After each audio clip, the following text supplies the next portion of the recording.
la iniciativa de aprender para que podamos desarrollar una mejor labor.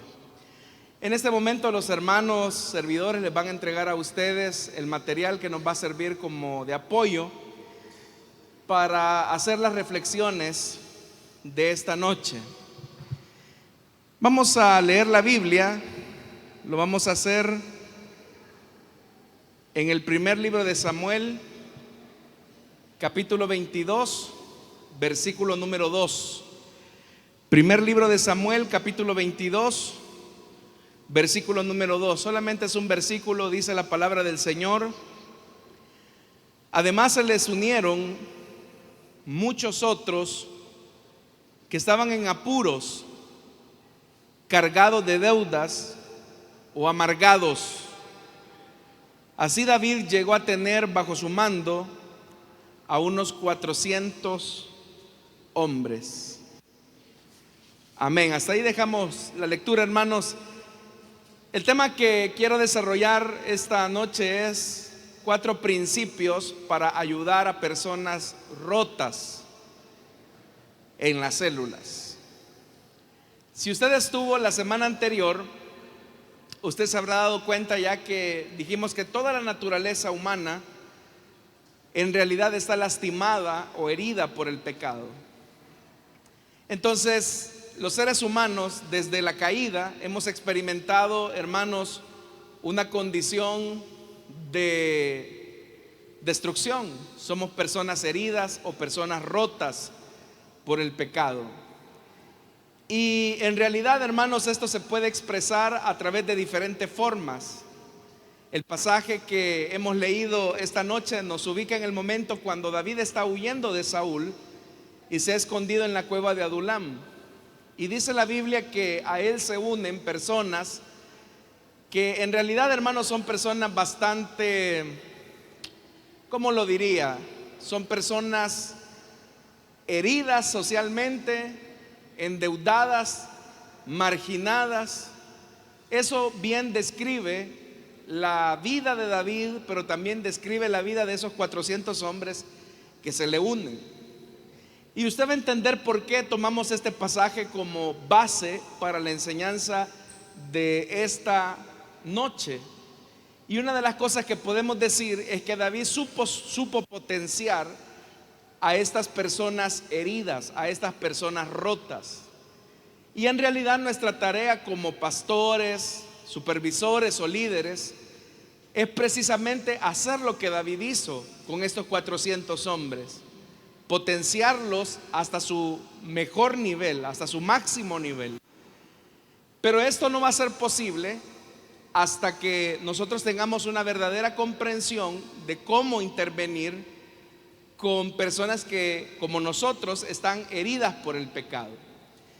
Lo primero que tenemos que mencionar es que después de la caída, los seres humanos experimentan emocionalmente una carga negativa lo suficientemente fuerte, lo suficientemente pesada para destruir la identidad, para destruir la vida de cualquier persona. Y eso es algo que usted y yo lo hemos experimentado.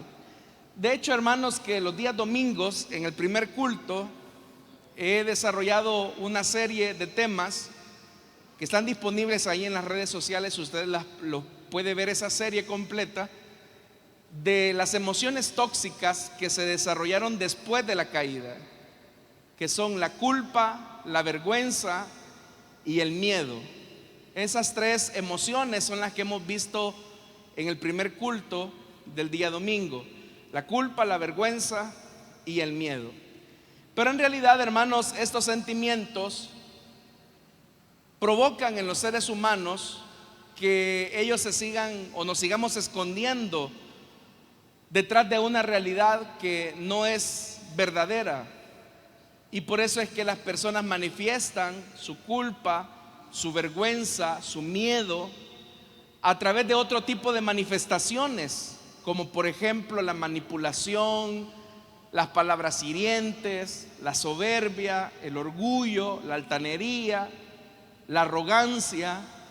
Todas esas cosas son arbustos que de alguna manera esconden las heridas de los seres humanos. Cuando por ejemplo usted ve a una persona que es muy pedante, que es muy prepotente, usted fácilmente se puede dar por sentado que es una persona que tiene grandes problemas de baja autoestima. Y esa baja autoestima la refleja a través de esa pedantería. También, hermanos, la baja autoestima se puede, curiosamente, reflejar a través de la conmiseración. Cuando una persona se vuelve se vuelve como una persona que se pasa victimizando siempre, es una persona que está escondiendo una herida más profunda. También, hermanos, una persona que se avergüenza de sus orígenes, de su familia, de sus padres, está luchando con la vergüenza de su identidad. Todo ese tipo de cosas, hermanos, en realidad van hiriendo la vida del ser humano. Y por eso es que nosotros encontramos a personas difíciles o personas tóxicas.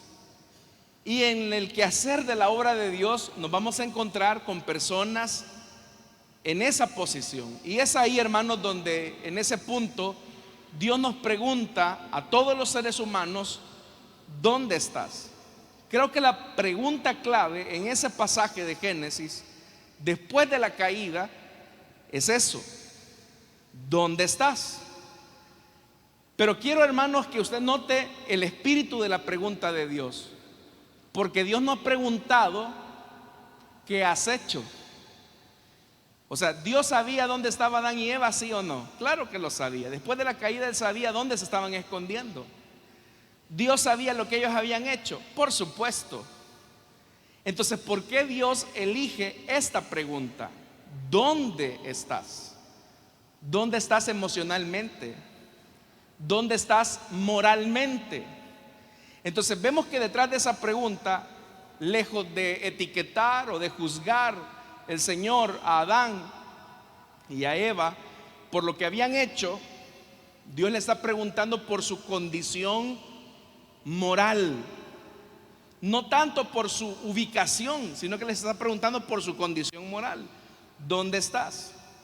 Entonces, hermanos, esta pregunta que Dios le hizo a Adán es la pregunta que la iglesia o nosotros que somos líderes somos llamados a hacer. Especialmente cuando una persona viene con un problema emocional, cuando viene con un problema familiar, es: ¿dónde está, hermano? No ¿qué ha hecho? Porque eso va a sumar culpa, sino ¿dónde está usted? Ante esta situación que está pasando, ¿dónde está usted? Y vamos a partir de una realidad, y es que todos estamos rotos. Todos los seres humanos estamos rotos. Lo único que algunos sabemos disimular un poco más esas roturas, pero desde Adán hasta el último ser humano que ha nacido, todos estamos rotos y todos tenemos relaciones rotas hasta el día de hoy. Entonces, en un mundo roto, las personas desesperadamente necesitan el amor de un cristianismo genuino. Fíjese que esto es importante, porque como yo lo mencioné y hago referencia a estas enseñanzas que hemos compartido los días domingos, como yo le he mencionado, cuando la culpa, la vergüenza y el miedo se mezclan a causa de la herida del pecado, eso nos impide poder tener intimidad con otra persona. Eso nos impide poder tener conexión, comunión con otras personas. Quiero que usted note algo. Cuando Adán y Eva se escondieron, cada quien se escondió por su lado. Y prueba de ello es que cuando el Señor le pregunta a Adán: ¿dónde estás?, lo primero que hace Adán es desconectarse de su esposa y le dice: la mujer que me diste por compañera, esa fue la que me dio a comer del fruto, y por eso es que estoy así. Casi que le estaban echando la culpa a Dios. Igualmente, ¿verdad? La mujer le echó la culpa a la serpiente y ya por poquito faltaba que le echaran la culpa a Dios. Entonces, hermanos, La culpa, la vergüenza y el miedo nos desconectan de las personas. Y curiosamente, el cristianismo es una propuesta para volvernos a conectar. ¿Por qué digo esto? Porque cuando se habla de la comunidad de fe, cuando se habla del cristianismo, menciónenme por favor las figuras que el Nuevo Testamento utiliza para representar a la iglesia. Por ejemplo, una figura es que somos un cuerpo. Tenemos una cabeza y todos nosotros formamos miembros de un mismo cuerpo. Otra figura es que dice la Biblia que somos un edificio que, fundamentada en la piedra angular que es Cristo, todo va siendo edificado y unido para llegar a ser un templo santo para su presencia. Pero note cómo el Nuevo Testamento nos habla de conexión, porque así, para que un edificio como este sea un lugar de resguardo, cada ladrillo que está pegado es una unidad que conforma este edificio. Así como también su cuerpo, cada parte de su cuerpo, aunque es diferente, está conectado. Entonces quiero que usted note que la propuesta del evangelio, la propuesta del reino de Dios, es la conexión. Porque el pecado nos ha desvinculado, nos ha desconectado, no solamente de Dios, sino que nos ha desconectado de los seres humanos. Entonces la propuesta del cristianismo es una propuesta de conexión. Por eso es que la iglesia es cuerpo de Cristo, es un edificio, es una comunidad. Todas esas figuras reflejan eso precisamente. Y las personas necesitan ese nivel de conexión. Pero esa conexión solamente es posible cuando los unos a los otros mantenemos una relación fraternal. Y se lo voy a decir de esta forma: cuando una persona rota puede ayudar a otro roto, a otra persona rota. Uno cree que para poder ayudar a una persona uno tiene que estar altamente capacitado. Pero en realidad, hermanos y hermanas, una de las cosas que nos va a permitir conectarnos con los amigos, y yo siempre, y eso incluso lo tocamos en la última sesión de Inspira, yo les decía a ustedes, uno de los más grandes obstáculos que vamos a tener con las personas es que nosotros nos propongamos como modelos terminados, especialmente cuando estamos en una posición de liderazgo. Existe la tentación o la tendencia de mostrarnos como modelos terminados. Pero en realidad, hermanos y hermanas, déjenme decirles algo: todos los que estamos acá tenemos una rotura. Todos los que estamos acá tenemos algo de lo que no nos sentimos orgullosos. Todos los que estamos acá tenemos una herida de la que nos avergonzamos. Pero eso solamente refleja una cosa, y es que somos seres humanos.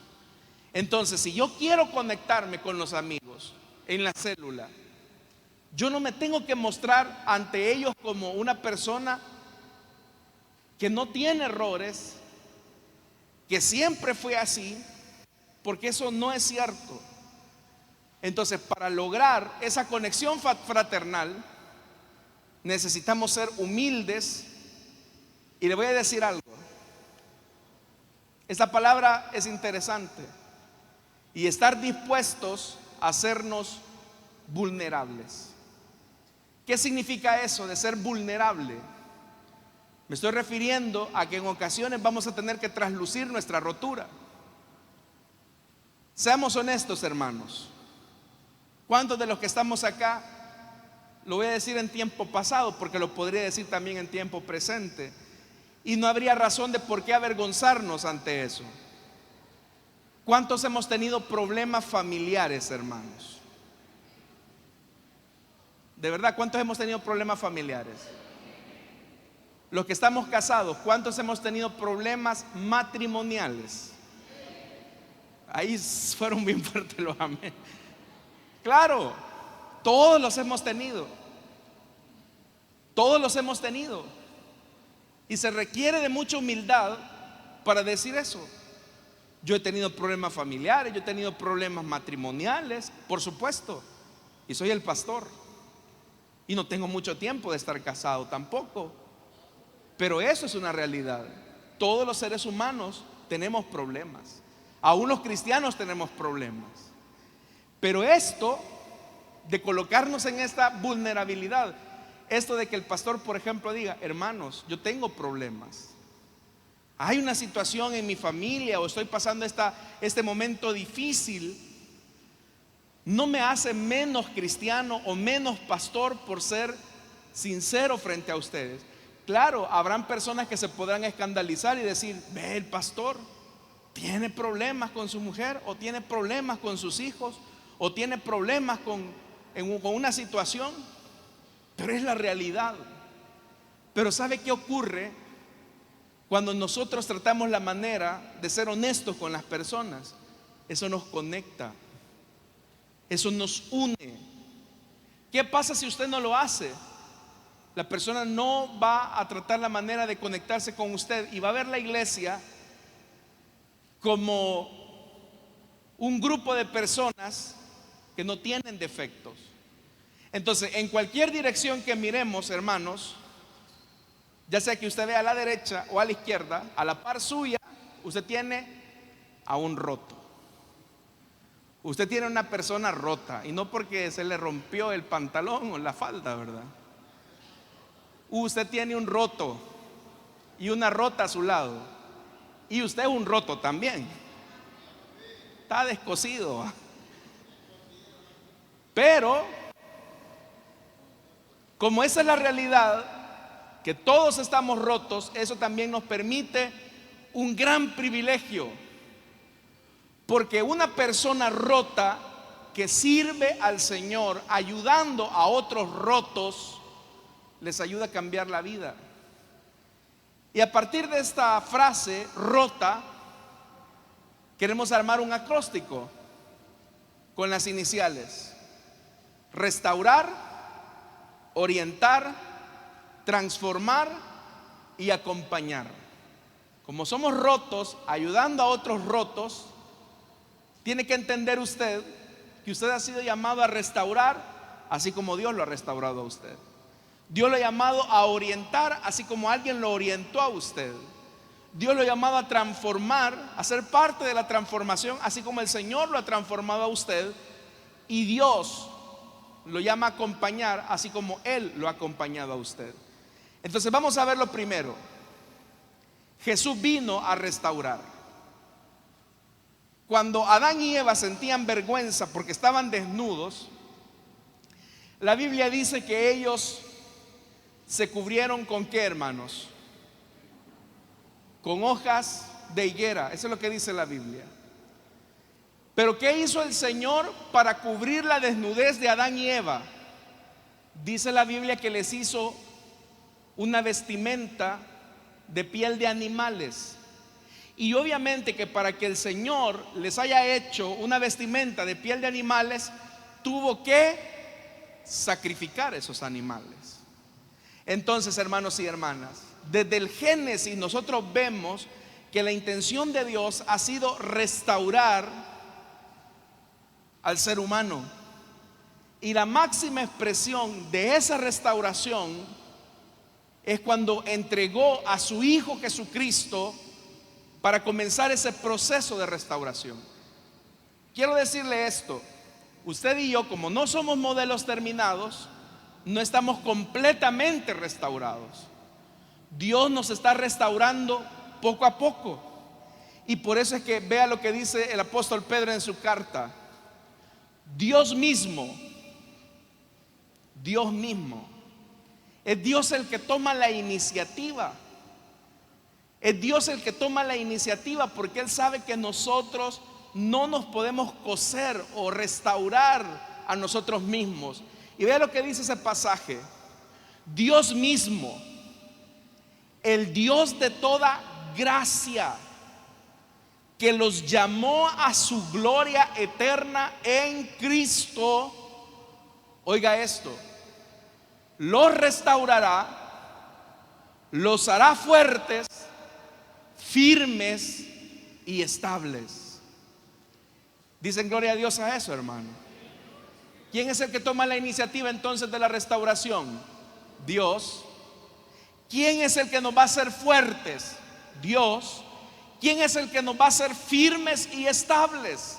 Dios. Entonces acá tenemos que hacernos la pregunta: ¿qué implica la restauración? La restauración implica, en primer lugar, comunión. Porque lo primero que se arruinó con la llegada del pecado fue la comunión entre Dios y el hombre. El hombre huye de Dios porque tiene miedo. El hombre se esconde porque tiene miedo.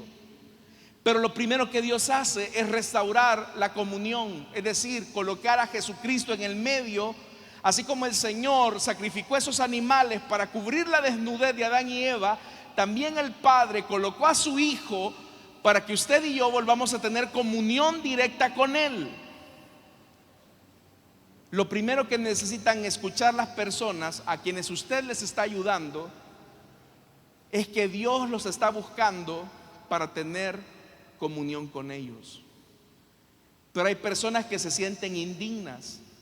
Hay personas que piensan que Dios no les ama. Hay personas que piensan que son tan pecadores que Dios nunca los va a escuchar.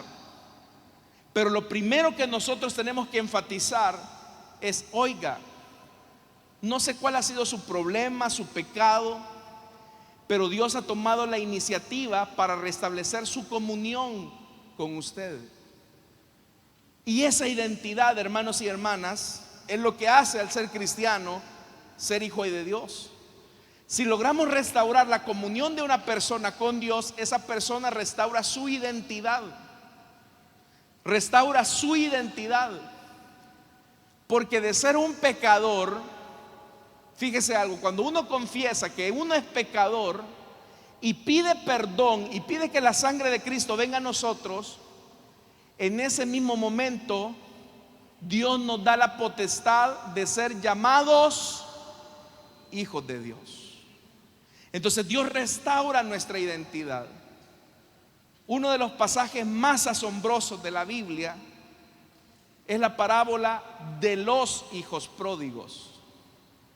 Y me llama mucho la atención porque cuando el hijo es quebrado en su orgullo y ha tocado fondo y ha estado, hermanos, deseando comida de cerdos, la Biblia dice que él se levanta con todo y esa pestilencia. Él piensa y dice: le voy a decir a mi padre que ya no soy digno de ser llamado su hijo, que me haga aunque sea uno de sus jornaleros. He pecado contra el cielo y contra él, así que voy a volver donde está él.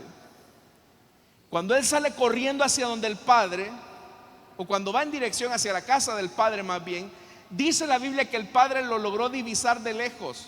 Y fue el padre el que salió corriendo en búsqueda de su hijo.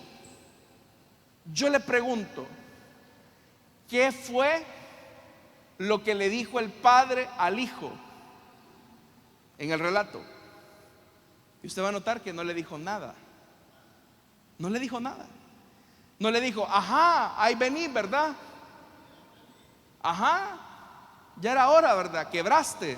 No. La Biblia dice que el padre salió inmediatamente corriendo y hizo dos cosas. Dos cosas que solamente un padre puede hacer con su hijo. ¿Qué hizo, hermanos? Lo abrazó y lo besó. Pero ¿cómo venía el hijo? Apestaba, olía a cerdos. Y aun cuando el hijo toma la iniciativa en el diálogo y le dice: padre, yo he pecado contra el cielo y contra ti, no soy digno de que me llames tu hijo. ¿Qué hizo el padre? Hey, quítenle esta ropa sucia, pónganle vestido nuevo, pónganle anillo, pónganle calzado, maten el becerro más gordo, porque vamos a hacer fiesta, porque este hijo que estaba muerto ahora ha vuelto a vivir. Pero ¿cómo se está refiriendo el padre a ese muchacho? Como hijo. Entonces, Jesús vino a restaurar la identidad de las personas. Si hay algo con lo que más va a trabajar usted en la célula, es con restaurarle la identidad a las personas, porque están rotas. Ellos se ven a sí mismos como descosidos, como indignos. Pero usted tiene que enfatizar: hermana, usted es hija de Dios, usted es amada por Dios. El Señor entregó a su Hijo en la cruz por amor a usted. Pero es que mi esposo me dice que yo no valgo nada, que a mí hasta un favor me ha hecho él al casarse conmigo. Esas son mentiras del diablo. Tú eres una hija amada de Dios. Y lo mismo ocurre, hermanos y hermanas, con un hermano. Alguien que le diga: hermano, a mí la gente me ha conocido por ser el más cruel de todos. Saulo, incluso de Tarso, se describía a sí mismo como el perseguidor de la iglesia. Pero Dios le cambió su identidad para que él fuera apóstol de Jesucristo. Entonces, lo primero, hermanos, que tenemos que entender es que la restauración implica comunión e identidad. Y lo tercero, ahí participamos nosotros. Jesús vino a restaurar las relaciones. Porque lo primero que se arruinó en el Edén fue la comunión entre Dios y los hombres. Lo segundo que se arruinó en el pecado, en Edén, fue, hermanos y hermanos, la identidad del ser humano. Porque al pretender ellos ser igual a Dios, ellos deterioraron su propia identidad. Pero lo tercero que también arruinaron fue sus relaciones. Adán y Eva no se llevaban. Entonces Jesús vino a restaurar comunión, identidad y relaciones. ¿Sí o no, hermanos? Cuando Cristo viene a la vida de un ser humano, no viene a casa a restaurar los matrimonios rotos. Cuando Cristo viene, ¿acaso no viene Él a restaurar la comunión entre padres e hijos? Cuando Cristo viene, ¿no acaso viene a restaurar la relación entre hermanos que se habían alejado? Porque todo eso implica la restauración de Jesús. Segundo, Jesús vino a orientar. Esa es la segunda letra de la palabra rota. Jesús vino a orientar. La única forma en que nosotros vamos a poder llegar a un destino es que estemos ubicados en la posición correcta y en la dirección correcta.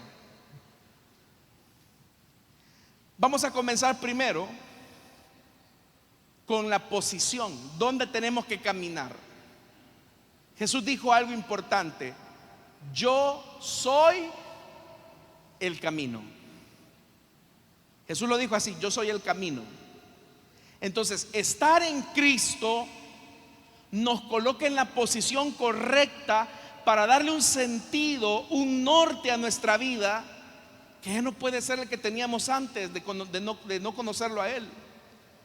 Y el Señor nos ha trazado una dirección determinada para poder llegar al destino.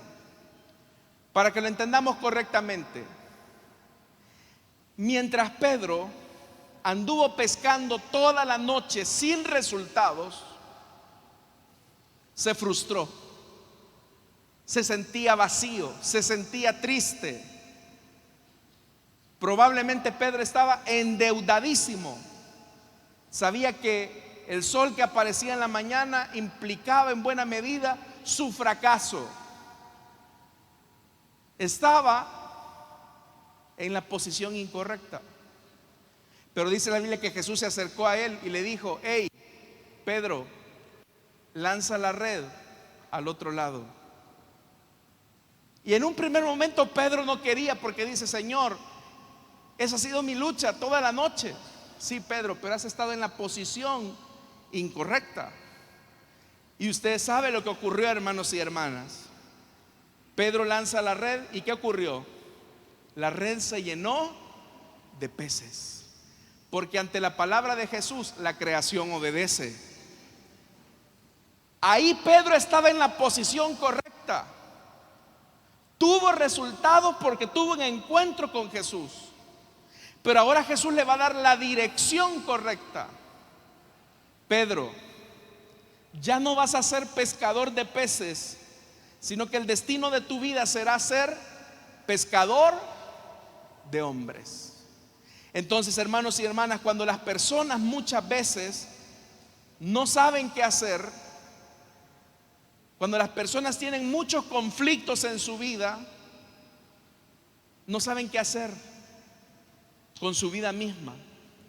Cuando el conflicto llega a la familia, a la economía, cuando la enfermedad toca a los miembros de la célula, las personas no saben qué hacer. Entonces, ¿cuál debe de ser su responsabilidad como líder al momento de intervenir en estos casos?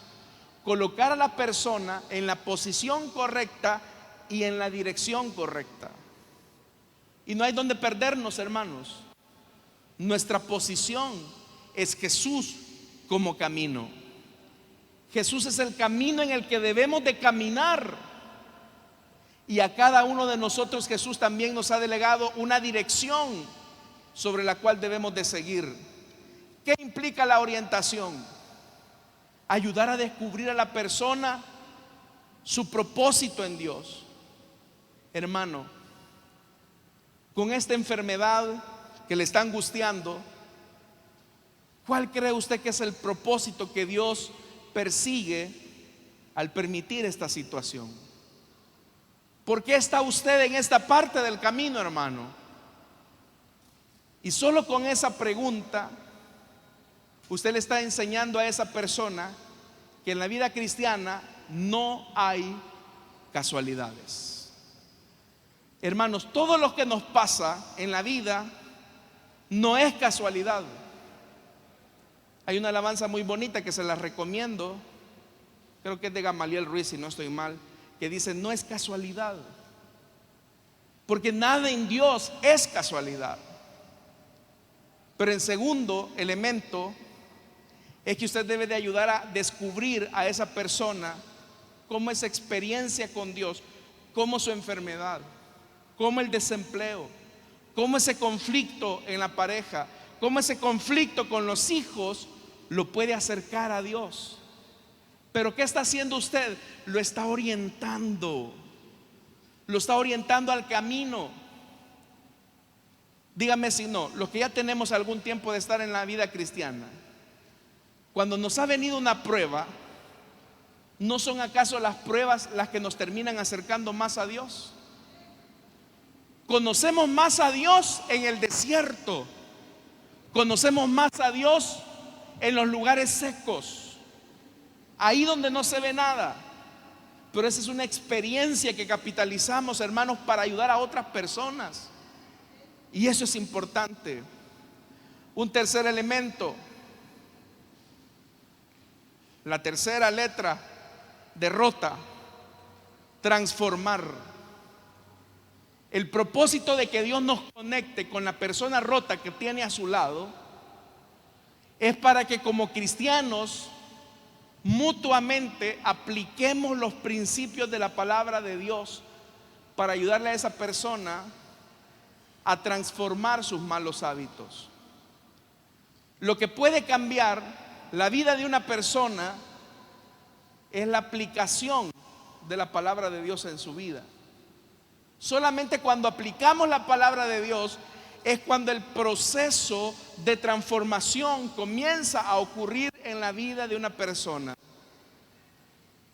En algunas ocasiones yo he escuchado a algunas personas que me dicen: ay, hermano, es que yo quisiera cambiar, Dios sabe que quiero cambiar, pero no puedo. ¿Por qué no puede? La única razón por la que no puede cambiar es una de dos: o no ha nacido de nuevo, o dos, que es lo más seguro, no está aplicando los principios de la palabra de Dios en su vida. Eso es lo único. Si hay una persona que me dice, mire, pero es que yo soy mecha corta, a mí que ni me vean, porque cuando yo veo a una persona yo soy capaz de darle su par de manotadas. Hay hermanos que de apellido deberían de llamar hermanos sulfuro, ¿verdad? Sulfuro, mecha corta, hermano de dinamita. Pero ¿por qué una persona no puede cambiar eso? ¿No acaso Jesús dijo, aprendan de mí? ¿Qué dijo Jesús? Que soy manso y humilde. Pero tiene que aprender. Y el aprendizaje es un proceso de aplicación del conocimiento. Entonces, hermanos, cuando las personas le dicen a usted, mire, yo tengo un mal hábito, no sé qué hacer. Hermano, la palabra de Dios dice esto, esto, esto y aquello. Hermano, fíjense que yo tengo un rencor contra esta persona. La Biblia dice esto, esto y aquello. Pero es un principio de aplicar la palabra, porque solo la palabra es lo único que nos puede transformar. Y el último, hermanos y hermanas, elemento dentro de la transformación es que todo triunfo comienza con un cambio de actitud. Si usted dice que no puede, no puede. Si usted dice que de esa enfermedad se va a morir, se va a morir. Hay una hermana, hablaba con un hermano esta semana y me decía, hay una hermana que está muy mal de salud, prácticamente está desahuciada, y le habían dado como, no sé si 2 o 3 meses de vida, pero la hermana lleva más de ese tiempo, porque su actitud es una actitud positiva. Entonces, hermanos y hermanas, ¿quién es nuestro modelo a seguir de transformación? Jesús. Jesús es nuestro modelo de transformación. Si una actitud es el resultado de un pensamiento repetido, tenemos que comenzarle a ayudar a la gente a sacarse esos malos pensamientos que tienen acerca de sí mismos. El apóstol Pablo, cuando escribe su carta a los romanos, en el capítulo 12, él nos invita a que transformemos el espíritu de nuestro entendimiento a través de la renovación de nuestra mente. Y por último, hermanos, Jesús vino a acompañar. Las últimas palabras de Jesús después de encargar la gran comisión fue esta. Me gusta mucho porque esto fueron las últimas palabras del Señor. Las últimas palabras del Señor fueron: estaré con ustedes siempre, hasta el fin del mundo. Entonces, ¿de qué nos habla eso, hermanos? De que Jesús nos va a acompañar hasta el último día de nuestras vidas. ¿Cuántos hemos experimentado en el día a día la presencia de nuestro Señor? ¿Sabe por qué el Señor nos acompaña? Porque Él tiene compasión de nosotros. Él sabe, hermanos, que hay días en que usted se levanta bien motivado, con ganas de echar unos 4 o 5 demonios, ¿verdad? Hay días en que usted anda bien afilado y el Señor se alegra. Pero hay otros días, hermano, en que usted ni ganas de leer la Biblia le dan. Pero en esos días malos, el Señor lo acompaña. El Señor tiene misericordia de usted. Entonces, ¿qué significa esto? Que acompañar a las personas, hermanos y hermanas, en sus problemas, se necesita de mucha compasión. Porque hay personas que le van a preguntar una y otra vez lo mismo, pero usted tiene que tener compasión como Jesús. Y esa compasión solamente se nutre de 2 elementos: de amor, como ya lo vimos, pero también de paciencia. Las personas a veces no cambian tan rápido como uno quisiera, y hay que ser pacientes. Entonces, si una persona viene con el mismo problema la siguiente semana, solo acuérdese de la paciencia que el Señor le tuvo a usted y que nos sigue teniendo. Porque Dios nos tiene paciencia, ¿sí o no, hermano? O Dios ha sido impaciente con alguno de ustedes. Él es el buen pastor que va al paso que podemos ir. Él sabe cuál es nuestro paso, pero aún así nos espera. Amén, hermanos. Bien, hermanos, hoy vamos a reflexionar y les invito a que se puedan reunir ahí con el grupito que está más cercano a usted. Quiero que todos se reúnan, hermanos. Hemos dicho que uno de los principios básicos del cristianismo es la conexión, es la comunión. Así que únase, no se quede nadie aislado. Y ahí está la pregunta: ¿por qué razón cree usted que el liderazgo en términos generales se ha insensibilizado? ¿Y qué podríamos hacer para desarrollar desde el liderazgo cristiano la compasión de Jesús hacia las personas? Únanse, no se queden afuera, nadie se quede afuera, por favor, todos no dejen a nadie afuera, únanse. Bueno, hermanos,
gracias, hermanos, por hacer el tiempo.